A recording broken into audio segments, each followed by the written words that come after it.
Lettre 11. La présidente de Tourvel à Madame de Volanges. Votre lettre sévère m'aurait effrayé, Madame, si par bonheur je n'avais trouvé ici plus de motifs de sécurité que vous ne m'en donnez de crainte. Ce redoutable monsieur de Valmont, qui doit être la terreur de toutes les femmes, paraît avoir déposé ses armes meurtrières à l'entrée du château. Loin d'y former des projets, il n'y a pas même porté de prétention, et la qualité d'homme aimable que ses ennemis même lui accordent disparaît presque ici pour ne lui laisser que celle de bon enfant. C'est apparemment l'air de la campagne qui a produit ce miracle.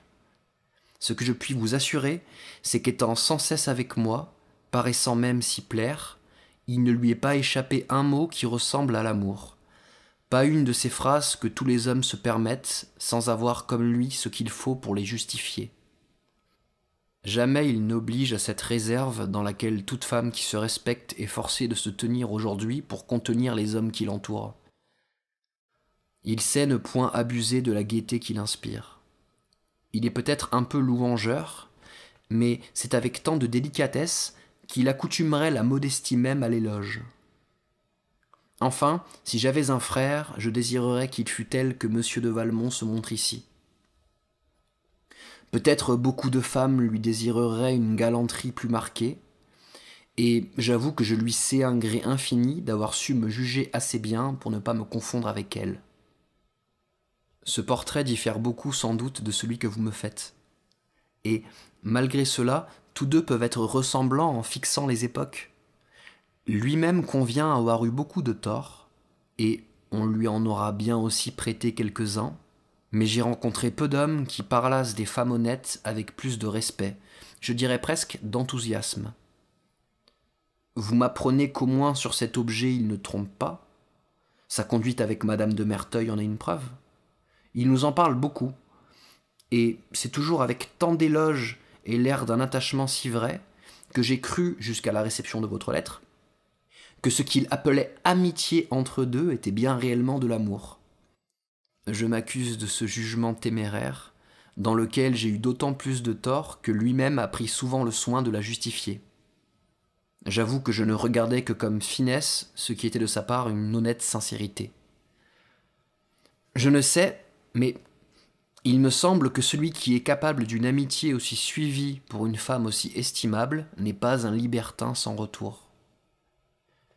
J'ignore au reste si nous devons la conduite sage qu'il tient ici à quelques projets dans les environs, comme vous le supposez.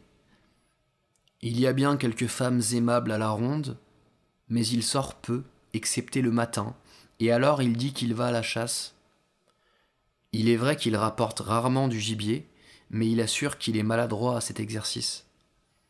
D'ailleurs, ce qu'il peut faire au dehors m'inquiète peu, et si je désirais le savoir, ce ne serait que pour avoir une raison de plus de me rapprocher de votre avis ou de vous ramener au mien. Sur ce que vous me proposez de travailler à abréger le séjour que monsieur de Valmont compte faire ici, il me paraît bien difficile d'oser demander à sa tante de ne pas avoir son neveu chez elle, d'autant qu'elle l'aime beaucoup. Je vous promets pourtant, mais seulement par déférence et non par besoin, de saisir l'occasion de faire cette demande, soit à elle, soit à lui-même. Quant à moi, monsieur de Tourvel est instruit de mon projet de rester ici jusqu'à son retour, et il s'étonnerait, avec raison, de la légèreté qui m'en ferait changer. Voilà, madame, de bien longs éclaircissements, mais j'ai cru devoir à la vérité un témoignage avantageux à monsieur de Valmont, et dont il me paraît avoir grand besoin auprès de vous. Je n'en suis pas moins sensible à l'amitié qui a dicté vos conseils. C'est à elle que je dois aussi ce que vous me dites d'obligeant à l'occasion du retard du mariage de mademoiselle votre fille. Je vous en remercie bien sincèrement, mais quelque plaisir que je me promette à passer ces moments avec vous, je les sacrifierai de bien bon cœur au désir de savoir mademoiselle de Volanges plutôt heureuse, si pourtant elle peut jamais l'être plus qu'auprès d'une mère si digne de toute sa tendresse et de tout son respect. On respire. Je partage avec elle ces deux sentiments qui m'attachent à vous, et je vous prie d'en recevoir l'assurance avec bonté. j'ai l'honneur d'être, etc. De ce 13 août 1700 ou quelque chose.